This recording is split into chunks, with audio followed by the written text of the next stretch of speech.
Bismillahirrahmanirrahim.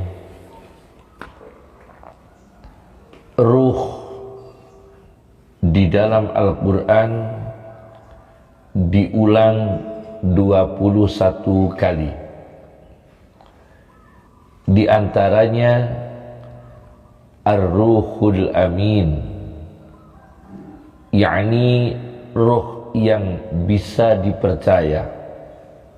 Jibril di ayat 193 surat Asy-Syu'ara. Kemudian ruh yakni Al-Quran, ruham min amrina, ruh dari perintahku. Aukhayna ilaika ruham min amrina, aku wahyukan kepadamu ruh dari perintahku. Asy-Syura ayat 52. Al-Quran disebut ruh karena Al-Quran membawa hayatul qulub, hidupnya hati, dengan iman, dengan akidah, dengan ma'rifat dan sebagainya. Yang ketiga, ruh dalam arti nyawa. Di surat Al-Isra ayat 85, di situ wa yas'alunaka 'anir ruh qulir ruhu min amri rabbi, dan mereka bertanya kepadamu dari ruh, katakan kepada mereka ruh adalah sebagian dari perintah Tuhan kami. Bagaimana pembahasan tentang ruh? Apakah ruh itu kita memastikan punya nama khusus? Saya baca di dalam kitab Shahihul Bukhari dengan syarahnya Fathul Bari karya Ibnu Hajar Al-Asqalani, hadis nomor 3208. Ketika proses manusia di dalam rahim 40 hari sperma, 40 hari darah, alaqah. Alaqah itu kalau seorang ahli tafsir dari Tunisia, Ibnu Ashur di dalam tafsirnya At-Tahrir wa Tanwir menyatakan itu ada telur-telur calon manusia buwaidah yang ada dalam darah haid perempuan. Ketika bertemu dengan sperma laki-laki, kalau Allah mentakdirkan menjadi manusia disebut mukhallaqah, kalau tidak jadi manusia ghairi mukhallaqah. Ketika 40 hari sperma, 40 hari darah, 40 hari segumpal daging. Setelah 40 hari 3 kali, berarti 120 hari atau 4 bulan, Allah mengirimkan malaikat. Summa yab'asuwahu malakan, malaikat yang diperintahkan untuk menetapkan 4 kalimat. Amalahu, menetapkan apa yang akan diperbuat bayi ini kelak nanti hidup ke dunia. Warizqahu, rizkinya. Wasyaqiyun, apakah celaka? Au sa'idun, apakah bahagia? Hanya 4 perkara. Summa yunfakhu fihi ruh, kemudian ditiupkan ruh. Setelah 4 bulan ditetapkan 4 perkara tadi, kemudian ditiupkan ruh. tidak ada nama ruh. Yang ada menetapkan 4 perkara tadi, tidak membahas nama ruh secara khusus. Summa yunfakhu fihi ruh. Dalam hadis ini. Yang kedua,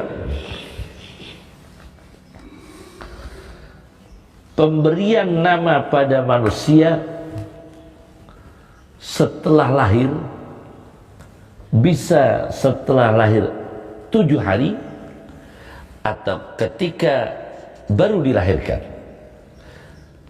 dan tidak memberi nama ruh secara khusus.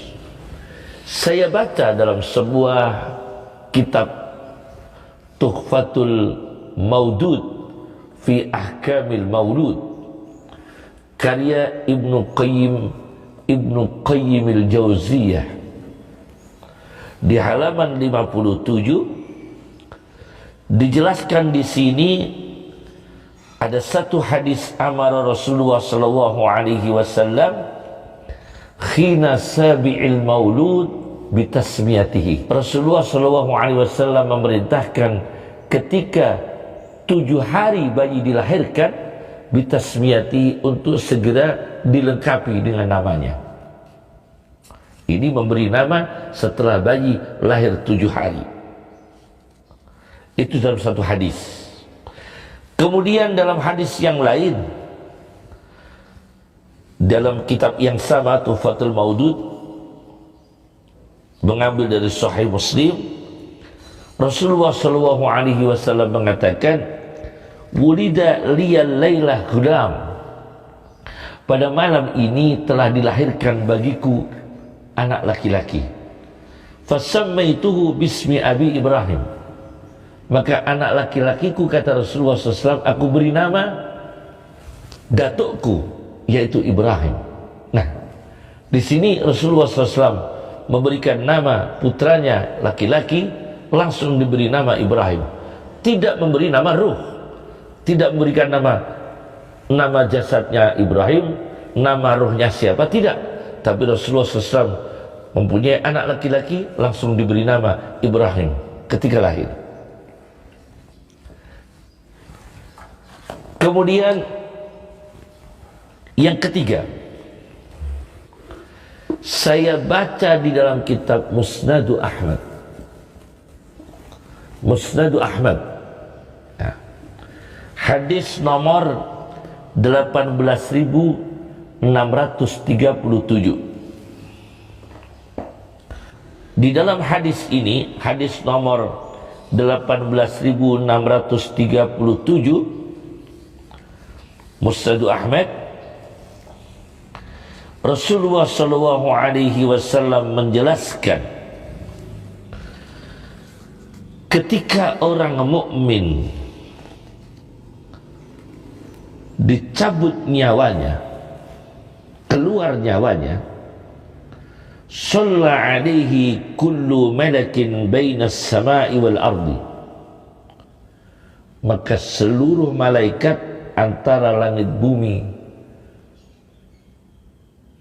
menyolatinya atau mendoakan rahmat baginya.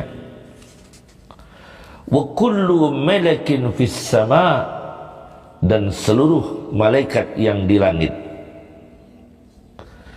Kemudian wa futihat lahu abwabus sama, dan dibukakan untuk menyambut kehadiran ruhnya orang mukmin ini pintu-pintu langit. Laisa min ahli babin illa walahum yad'unallah.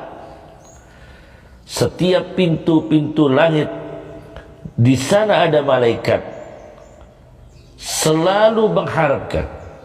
Tidak ada dari setiap malaikat yang ada di pintu langit, melainkan mereka berdoa kepada Allah, ayyuraja biruhihi min qibalihim, supaya rohnya orang iman ini naik ke langit melewati pintu mereka. Jadi diharapkan semua pintu-pintu langit yang ada malaikat ingin pintunya itu dilewati rohnya orang yang beriman. Fa idza urija bi ruhihi, ketika ruhnya itu diangkat, qalu, mereka para malaikat yang termasuk hamba Allah yang bersih, mereka berkata, Rabbi abduka fulan, wahai Tuhan kami hambamu fulan. Rabbi abduka fulan. Ketika ruh itu sudah naik, fa idza urija bi ruhihi, apa kata malaikat? Malaikat taunya nama aslinya, bukan nama ruhnya, tapi nama manusianya. Qalu, malaikat berkata, wahai Tuhan kami abduka fulan, ini hambamu fulan, si fulan. Jadi nama biasa, nama aslinya, bukan nama ruh secara khusus. Pada akhirnya Allah memerintahkan ruhnya itu dikembalikan lagi ke bumi, ke alam kubur. Pada akhirnya ruh ini naik, tapi Allah memerintahkan untuk dikembalikan lagi ke alam kubur untuk mempersiapkan diri pertanyaan kubur. Nah, ini jelas sekali. Kemudian hadis itu berlanjut, ketika orang kafir yang mati, tentunya tidak disambut dengan kehormatan oleh para malaikat, tapi malaikat yang turun ketika pencabutan nyawa orang kafir adalah malaikatun ghiladun syidad, malaikat yang keras dan kuat. Nah, maka mengutuklah seluruh malaikat antara langit dan bumi, karena ada ruhnya orang kafir yang melintas setelah dicabut. Fayal'anuhu kullu malakin bainas sama'i wal ardi wa kullu malakin fis sama', dan segenap malaikat yang di langit dan setiap malaikat-malaikat yang ada di pintu langit berdoa, jangan dilewati, jangan sampai rohnya orang kafir ini melewati dari pintuku, karena malaikat sangat benci melihat rohnya orang kafir. Laisa min ahli babin illa walahum yad'unallah alla ta'ruja ruhuhu min qibalihim. Tidak ada malaikat yang ada di pintu-pintu langit, melainkan mereka berdoa kepada Allah supaya ruhnya orang kafir itu tidak naik melewati dari jalur mereka, dari pintu mereka. Fa idza urija bi ruhihi, ketika rohnya orang kafir naik, qalu, malaikat berkata, Rabbi, wahai Tuhan kami, fulan ibnu fulan, ini fulan bin fulan, abduka hambamu. Tidak menyebut nama ruh, tapi menyebut nama aslinya, fulan ibn fulan abduka hambamu. Pada akhirnya rohnya orang kafir ini diperintahkan Allah untuk dikembalikan lagi ke bumi, ke alam kubur, untuk mempersiapkan diri pertanyaan kubur. Nah, ini jelas dalam sahih, dalam hadis Musnad Ahmad. Yang keempat, ada sebuah kitab tentang sejarah Makkah, namanya Ahbaru Makkah, karya Al-Imam Abu Abdullah Muhammad bin Ishaq Al-Faqihi. Di hadis nomor 1106, jilid 2, halaman 41, Rasulullah sallallahu alaihi wasallam bersabda, wa syarru ma'in ala wajhil ardi, seburuk-buruknya air di atas muka bumi, ma'un, air, biwadi Barahud, di lembah Barahud, bihadramaut, di Hadramaut Yaman. Ada lembah Barahud, jurang Barahud, di situ ada Bi'ru Barahud, sumur yang diberi nama Barahud. Apa sumur Barahud? Secara geografis, saya baca di dalam sebuah kitab geografi, Mu'jamul Buldan, kitab Mu'jamul Buldan, karya Yaqut Al-Hamawi. di jilid 1 halaman 405. Di sini dijelaskan bahwa Barahud itu wadin bil Yaman, sebuah jurang terletak di jurang di negara Yaman. Yudau fihi arwahul kuffar, di sana tempat menampung arwahnya orang-orang kafir. Ditempatkan di sana sumur Barahud, arwahnya orang kafir.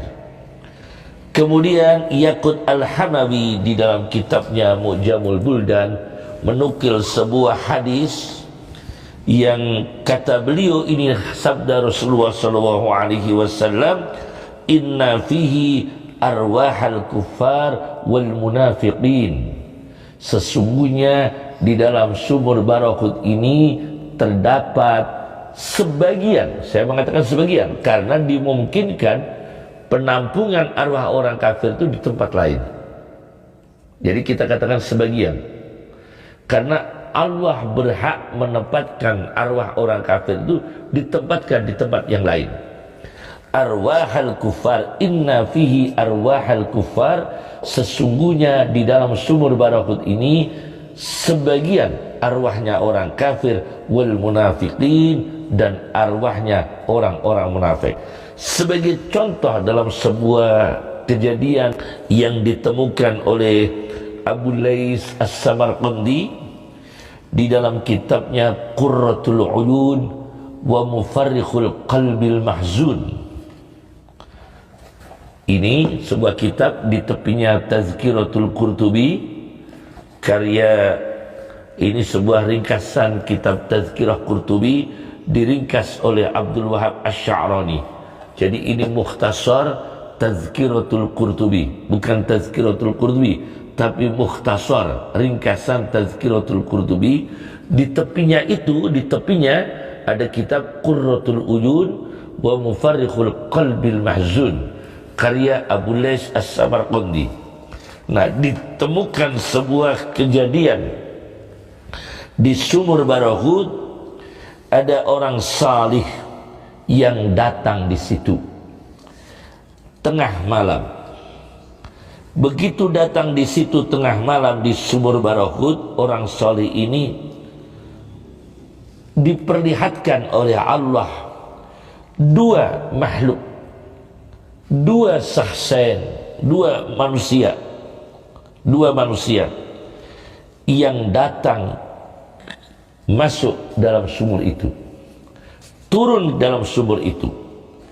Dua orang ini menangis dan saling bertanya, dua orang ini satu sama lain. Yang satu bertanya, man anta, siapa kamu? Dia menjawab, ana ruhu rajulin dhalim, saya rohnya seorang laki-laki yang dhalim. Nah, kata-kata ini, redaksinya, ini dialog ruh dengan ruh, dan Allah memperdengarkan orang salih yang hadir di situ. Ana ruhu rajulin dhalim, saya adalah rohnya laki-laki yang dhalim. Bukan punya nama ruh, tapi rohnya seorang laki-laki yang dhalim. Karena yadmanul jihad lis sultan, yang laki-laki dhalim, saya ini rohnya laki-laki dhalim. Perbuatan saya laki-laki yang menjamin berbagai arah, memungut pungutan liar, yaitu harta-harta yang haram untuk diberikan kepada penguasa. Wa yakulul haram, dan saya ini laki-laki zalim yang selalu makan harta haram. Faromani malakul maut ila hadhil bi'ri, maka malaikat pencabut nyawa melemparkan kami ke dalam sumur ini. U'adzabu biha, untuk disiksa di sini. Satu. Kemudian yang satunya berkata, ana ruhu Abdul Malik ibn Marwan. Nah, ini dijelaskan. Suaranya jelas. ana ruhu Abdul Malik bin Marwan, saya adalah ruhnya Abdul Malik bin Marwan, seorang pemimpin dinasti Umayyah yang kelima. Kuntu rajulan asiyan zaliman, saya Abdul Malik bin Marwan, seorang laki-laki yang penuh maksiat, penuh kezaliman. Faji'tu u'azzabu fi hadhihi al-bi'ri, maka aku datang untuk disiksa dalam sumur ini. Fasami'tu lahuma surahan, kata orang soleh itu, aku mendengar kedua laki-laki itu, kedua ruhnya laki-laki itu berteriak-teriak. Fasami'tu lahuma surahan, dan menyebutkan namanya Abdul Malik bin Marwan, tidak menyebutkan nama ruh, tapi yang nama manusianya. Nah, itu jelas. Nah, kemudian yang kelima,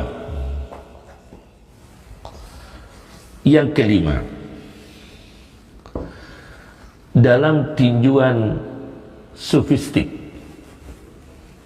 nama gelar khusus yang diberikan Allah Subhanahu wa ta'ala diberikan kepada manusia-manusia khusus dengan julukan khusus, dengan nama khusus.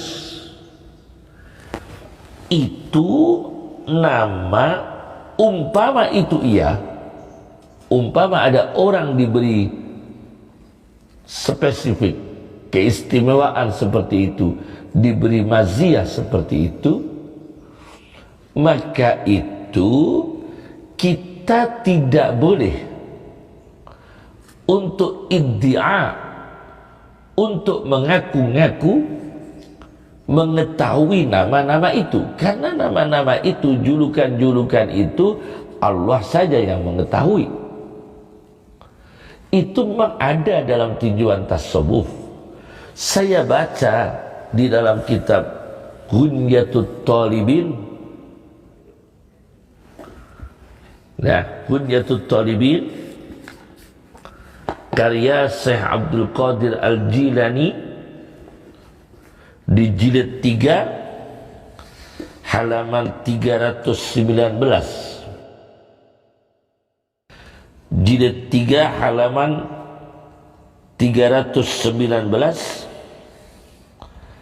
Syekh Abdul Qadir Al-Jilani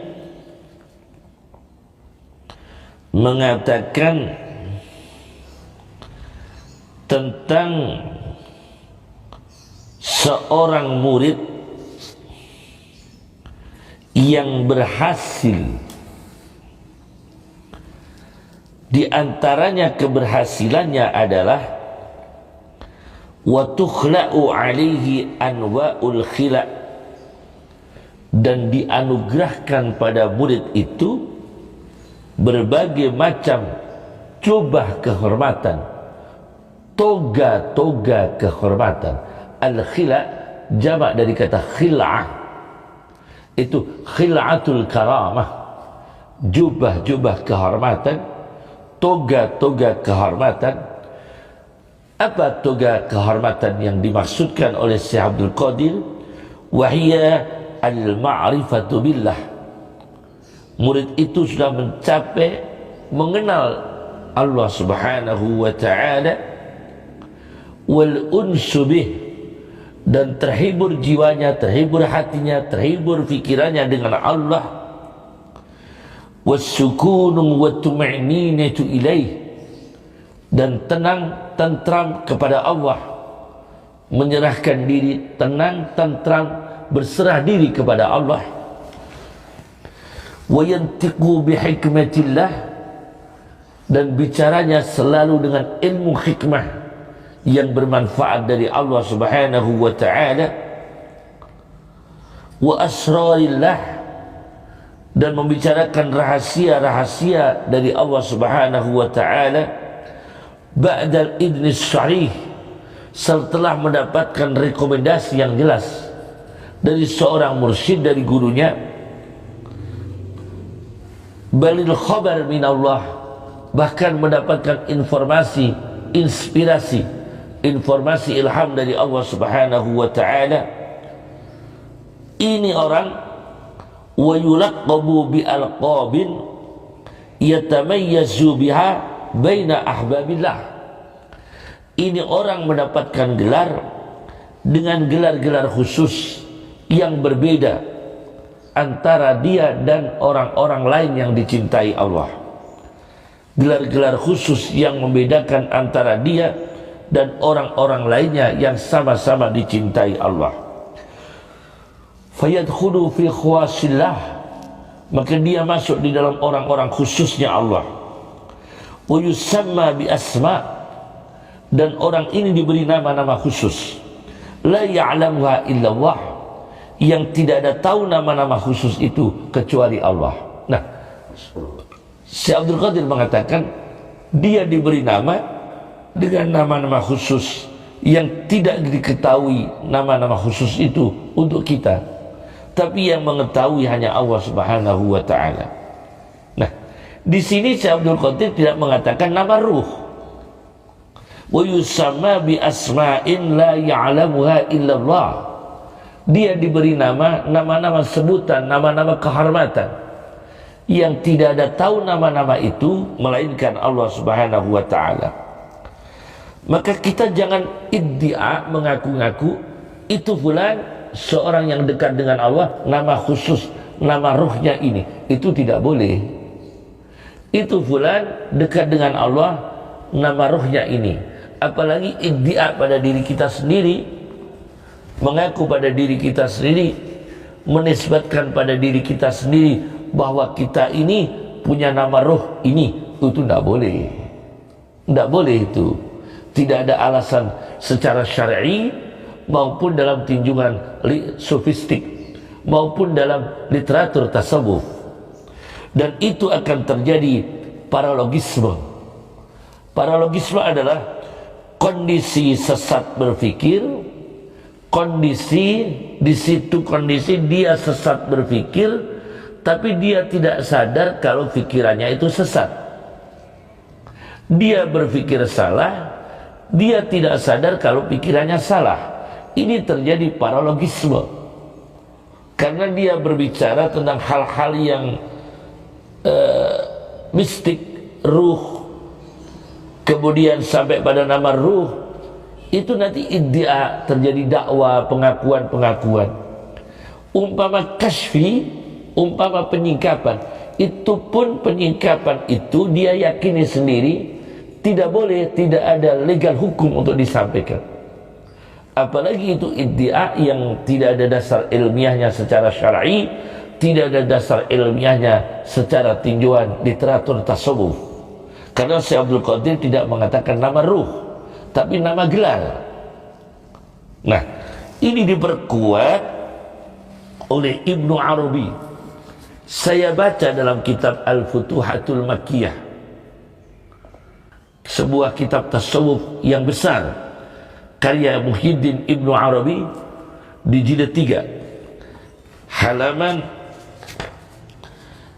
12. Nah, ini saya jelaskan bahwa itu bukan nama ruh, tapi nama sifat, nama gelar.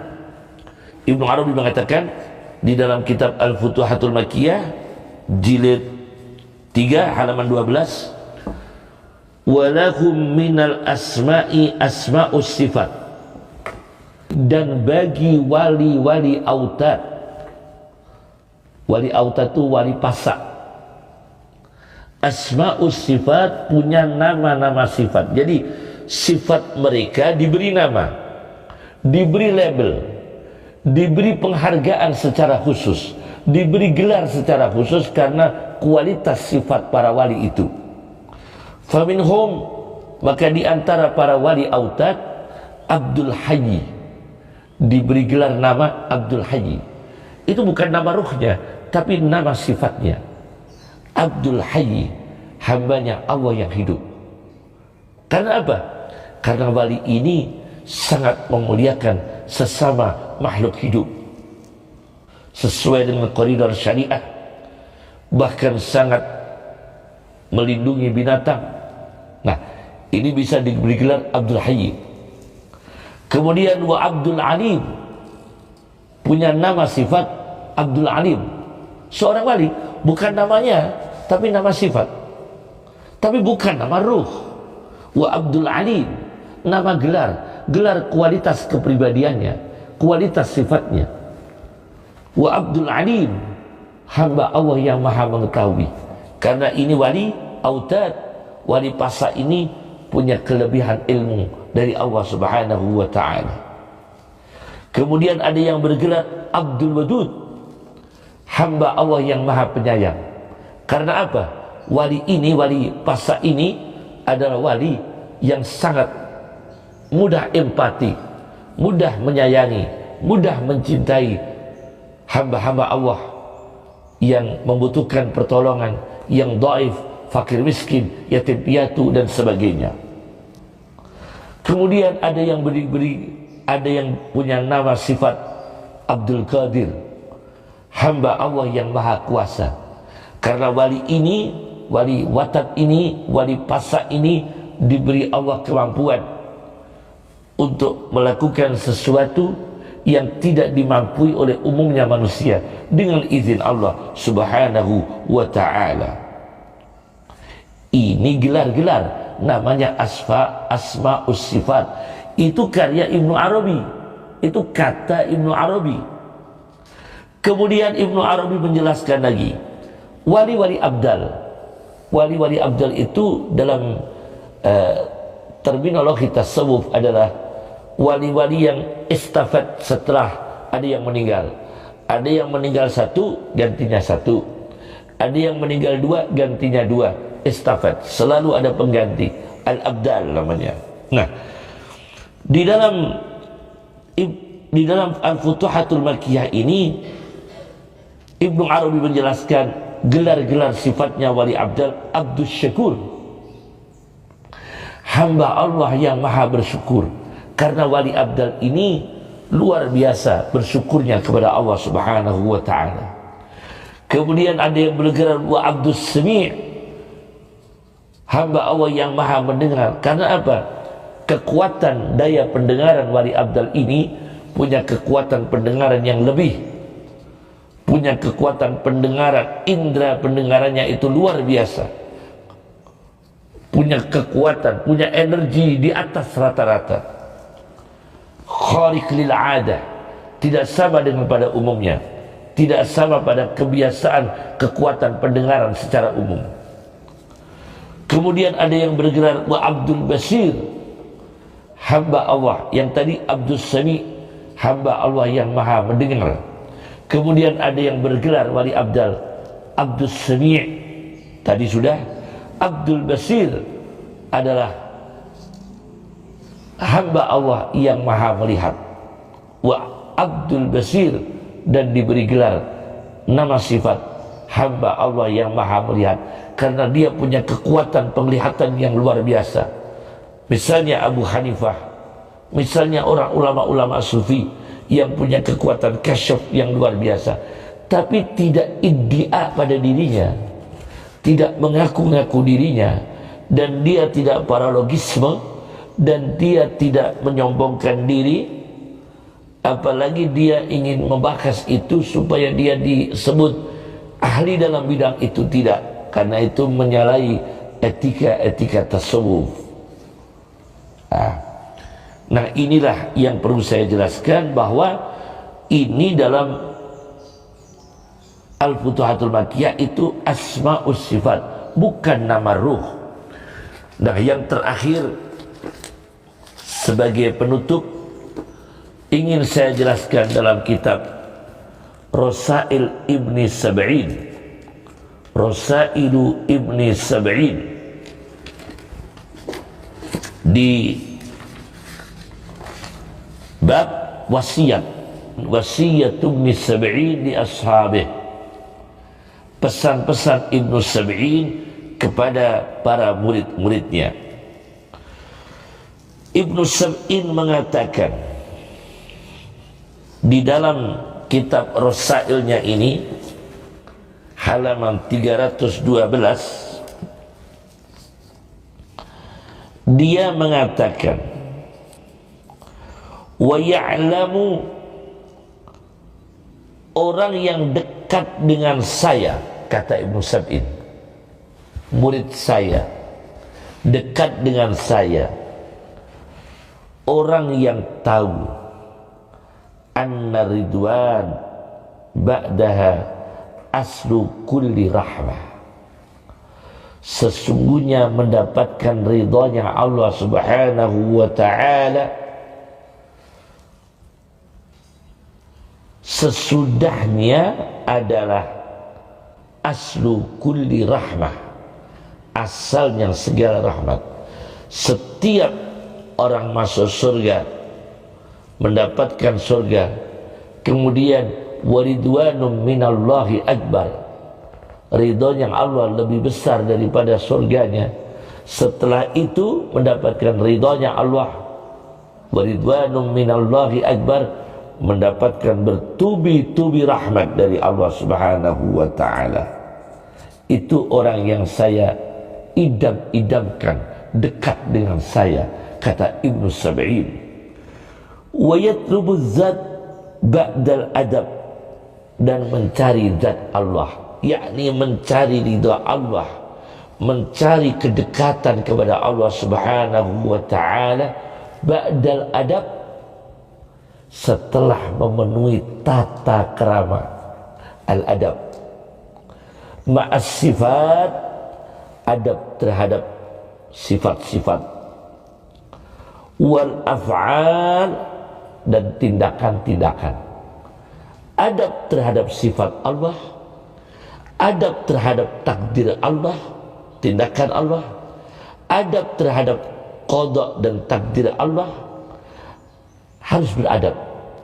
Allah mentakdirkan apapun, sikap kita harus tata krama terhadap sifat Allah.